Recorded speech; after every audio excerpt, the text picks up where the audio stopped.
ایک دشمن جو رسول اللہ کا عاشق بن گیا، حضرت ثمامہ کا حیرت انگیز واقعہ۔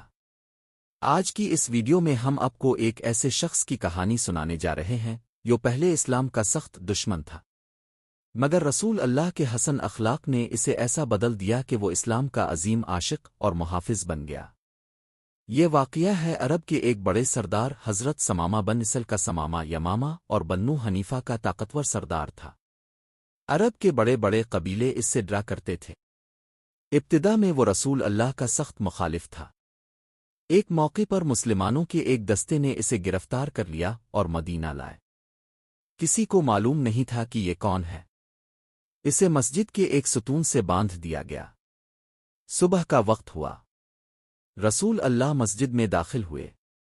آپ نے اسے دیکھا، چہرے پر مسکراہٹ آئی اور بڑے نرمی سے پوچھا، ثمامہ، تم میرے پاس کیسے آئے ہو؟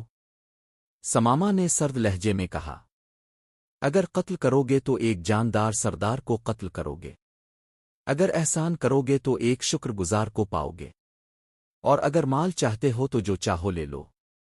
نبی نے کوئی سخت جواب نہیں دیا، بس اتنا فرمایا، اس کے ساتھ اچھا سلوک کرو، اسے کھانا دو۔ اور ایسا ہی ہوا۔ مسلمان اسے بہترین کھانا لاتے، آرام سے پیش کرتے۔ وہ دیکھتا رہا کہ یہ وہی لوگ ہیں جنہیں وہ دشمن سمجھتا تھا، مگر ان کا اخلاق دشمنوں سے بھی بڑھ کر نرم ہے۔ دوسرا دن آیا، رسول اللہ پھر اس کے پاس آئے۔ وہی سوال کیا، ثمامہ نے وہی جواب دیا۔ تیسرا دن ہوا تو نبی آئے اور فرمایا، ثمامہ، میں نے فیصلہ کر لیا، تم آزاد ہو، جا سکتے ہو۔ کبھی کوئی سردار دشمن کو ایسے نہیں چھوڑتا تھا، اور کبھی کوئی دشمن ایسے احسان سے نہیں بدلتا تھا۔ ثمامہ حیران رہ گیا۔ اسے قتل بھی کیا جا سکتا تھا، فدیہ بھی لیا جا سکتا تھا، مگر رسول اللہ نے اسے بغیر شرط آزاد کر دیا۔ ثمامہ مسجد سے نکلا، قریب ہی ایک باغ میں گیا، غسل کیا اور فوراً واپس آیا۔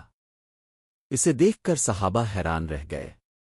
وہ سیدھا رسول اللہ کے سامنے کھڑا ہوا اور کہا، اے محمد، اللہ کی قسم، آپ کا چہرہ دنیا میں سب سے محبوب ہو گیا، آپ کا دین سب سے محبوب ہو گیا، اور آپ کا شہر بھی سب سے محبوب ہو گیا۔ میں گواہی دیتا ہوں کہ اللہ کے سوا کوئی معبود نہیں، اور آپ اللہ کے رسول ہیں۔ یہ وہی ثمامہ تھا جو چند دن پہلے اسلام کا دشمن تھا، اور آج اسلام کا سپاہی بن چکا تھا۔ اسلام قبول کرنے کے بعد وہ سیدھا مکہ گیا۔ وہاں کے مشرکوں نے اسے عمرہ کرنے سے روکنا چاہا۔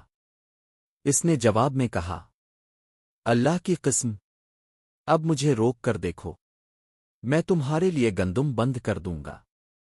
اور پھر اس نے پورے قریش کا معاشی بائیکاٹ کر دیا، یہاں تک کہ قریش نے رسول اللہ سے درخواست کی کہ ثمامہ سے بولو یہ پابندی ختم کرے۔ یہ ہے اخلاق نبوی کا اثر، جس نے ایک دشمن کو ایسا بدلا کہ وہ اسلام کی طاقت بن گیا۔ یہ واقعہ ہم سب کو سکھاتا ہے کہ دشمنی کو ختم کرنے کا سب سے مؤثر طریقہ تلوار نہیں، اخلاق ہے۔ محبت، نرمی اور انسانیت کے ساتھ کیے گئے فیصلے دلوں کو بدل دیتے ہیں۔ اگر آپ چاہتے ہیں کہ آپ کی زندگی میں بھی لوگ آپ سے محبت کریں تو رسول اللہ کا طریقہ اپنا لیں۔ نرم گفتاری، معافی اور بھلائی، یہی وہ راستہ ہے جو دلوں کو بھی بدلتا ہے اور تقدیروں کو بھی۔